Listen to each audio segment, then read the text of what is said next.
Merhaba arkadaşlar. Bugün Survivor kuracağız. Ama biraz lagla geçecek. Üzgünüm.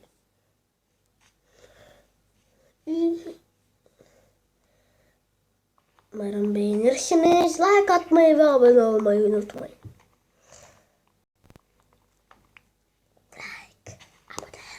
Like, abone unutmayın. Sakın ama abone, like, abone, like, abone. Evet arkadaşlar, ağaç kesiyoruz. Çok lag var.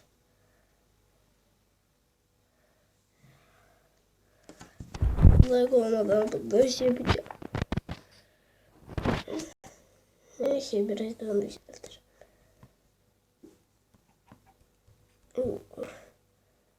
Neyse ben düzelteyim ya.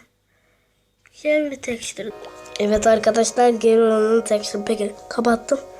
Çok lag vardı.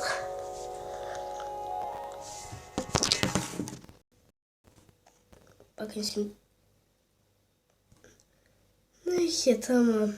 Onu düzeltmeye çalışırım.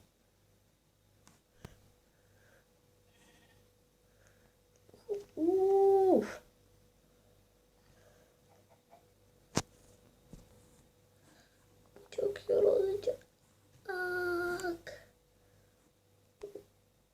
Çok zor olacak.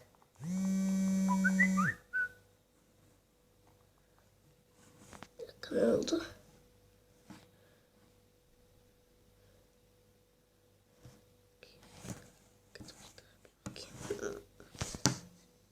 Neyse tamam, bakmayayım. Bu bölümde ağaç toplayacağız ama ev yapamayacağız dostlar. Üzgünüm, bu çok lag var. Arkadaşlar ya, çok lag var. Ama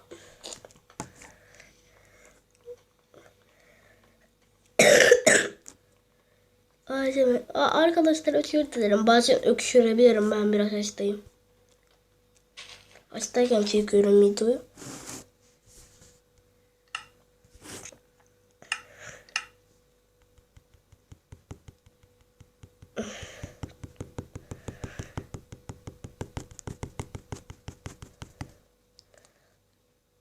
Arkadaşlar tatlı yapacağız.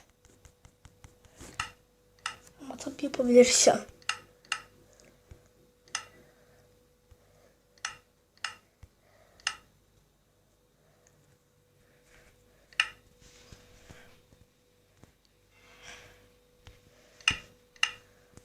Arkadaşlar, eğer bazen sesler duyarsanız o anneannemden gelir. Evet, anneanne geldi. Bu ses benim sesim. Tamam, neyse tamam. Neyse tamam da. Neyse zaten çok da anlaşılmıyor ses. Uçaktaki sesler. Arkadaşlar ağaç falan topladık. Bu birinci bölümde ama bu bölüm çok laglı geçtiği için ben bu videoyu kapatıyorum. Hadi görüşürüz.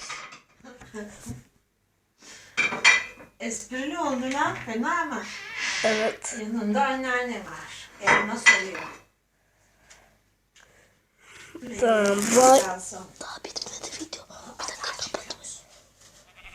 Tamam arkadaşlar, yine görüşürüz diyorum. Tamam arkadaşlar, bir dakika.